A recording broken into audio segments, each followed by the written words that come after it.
AP పోలీసులపై అసాధారణమైన ఆరోపణలు ఫిర్యాదులు వస్తున్నాయి. ఏపీ హైకోర్టులో ఇప్పుడు పోలీసులకు వ్యతిరేకంగా ఒక పిటిషన్ కూడా దాఖలైంది. ఇప్పటికే అనంతపురం జిల్లాలో హనీ ట్రాప్ ముఠాతో కలిసి పోలీసు ఉన్నతాధికారులు పనిచేయడం, బాధితుల్ని బెదిరించి డబ్బులు వసూలు చేయడం లాంటి వ్యవహారం బయటకు వచ్చిన తర్వాత ఒక సిఐ ఏకంగా పోస్టింగ్ ని కోల్పోయారు, అంటే డిస్మిస్ అయ్యారు. పలువురు పోలీసులు సస్పెండ్ అయ్యారు.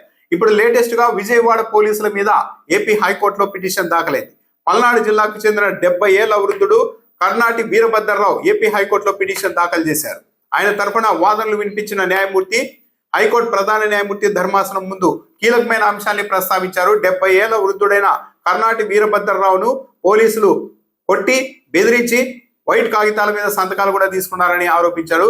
పడమట పోలీసులు ఆ పక్కనే ఉన్న కార్తికేయ ప్రైడ్ అనే ఒక ప్రైవేట్ హోటల్ ని వేదికగా చేసుకొని దందాలు చేస్తూ ఉన్నారు.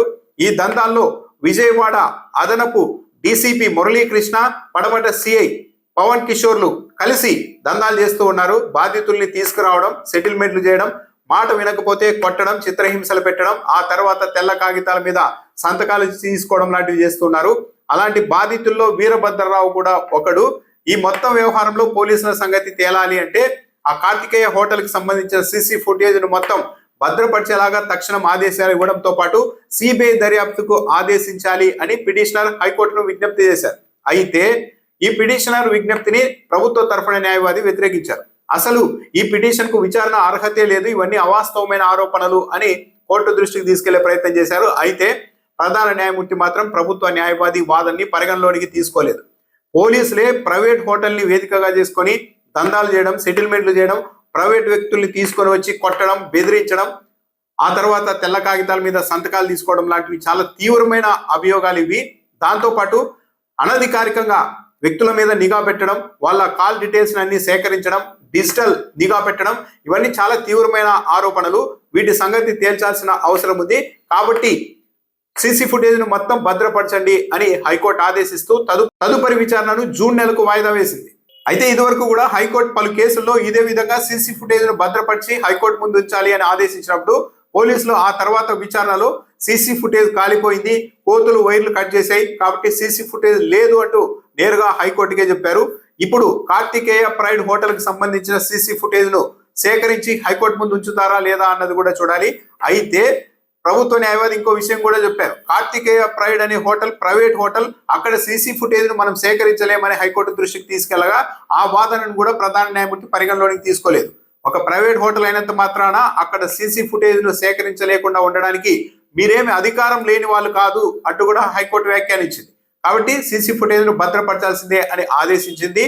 అయితే ఇక్కడ సాధారణంగానే ఎవరికైనా వచ్చే అనుమానం, పోలీసులు నిజంగా అక్కడ దందాలు చేయకపోయి ఉంటే, అనధికారిక కార్యక్రమాలు చేసి ఉండకపోతే, కొట్టడం, బెదిరించడం, దౌర్జన్యం చేసి సంతకాలు తీసుకోవడం ఇలాంటివి చేసి ఉండకపోతే తప్పనిసరిగా సీసీ ఫుటేజ్ ను భద్రపరిచి కోర్టుకి ఇచ్చే అవకాశం ఉంటుంది. అలా కాకుండా సీసీ ఫుటేజ్ ను సేకరించలేకపోయాం, సీసీ ఫుటేజ్ కాలిపోయింది, అక్కడ రికార్డు కాలేదు అని ఇలాంటివి పోలీసులు మళ్ళా తదుపరి విచారణలో హైకోర్టులో చెబితే అప్పుడు సహజంగానే పబ్లిక్ అందరికీ కూడా అనుమానం ఏర్పడే అవకాశం ఉంటుంది.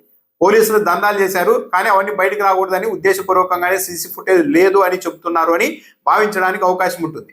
కాబట్టి సీసీ ఫుటేజ్లు అక్కడ ఏమీ జరగకపోయి ఉండకపోతే పోలీస్ డిపార్ట్మెంట్, పోలీసు ఉన్నతాధికారులైనా జోక్యం చేసుకొని అక్కడ ఉన్న సీసీ ఫుటేజ్ మాత్రం భద్రపరిచి వీలైతే హైకోర్టుకు సమర్పిస్తే అప్పుడు పోలీసుల మీద ప్రజల్లో నమ్మకం పెరగడానికి అవకాశం ఉంటుంది. దాంతోపాటు ఒక 70 ఏళ్ల వృద్ధుడు వీరభద్రరావు అనే వ్యక్తి పోలీసులు తనని నిజంగా ఇబ్బంది పెట్టి ఉండకపోతే హైకోర్టు వరకు వచ్చి పిటిషన్ వేసే అంశము, ఆ అవకాశం కూడా ఉండేది కాదు కదా అన్న ఒక చర్చ కూడా నడుస్తుంది. కాబట్టి ఏదో ఒక రూపంలో అతడికి ఇబ్బంది కలిగినప్పుడే ఇంత రిస్క్ తీసుకొని పోలీస్ డిపార్ట్మెంట్ కి వ్యతిరేకంగా హైకోర్టు వరకు వెళ్ళి పోరాడుతూ ఉంటారు కదా అన్న ఒక అభిప్రాయం కూడా ఉంది. సో ఇదంతా వీరభద్రరావు చేసిన ఆరోపణలే అవాస్తవం, పోలీసులు ఎలాంటి దందాలు చేయలేదు అని నిరూపించి పబ్లిక్ లో విశ్వాసం పెంచాలి అనుకుంటే ఆ సీసీ ఫుటేజ్ ని సమర్పించాల్సిన అవసరం ఉంది.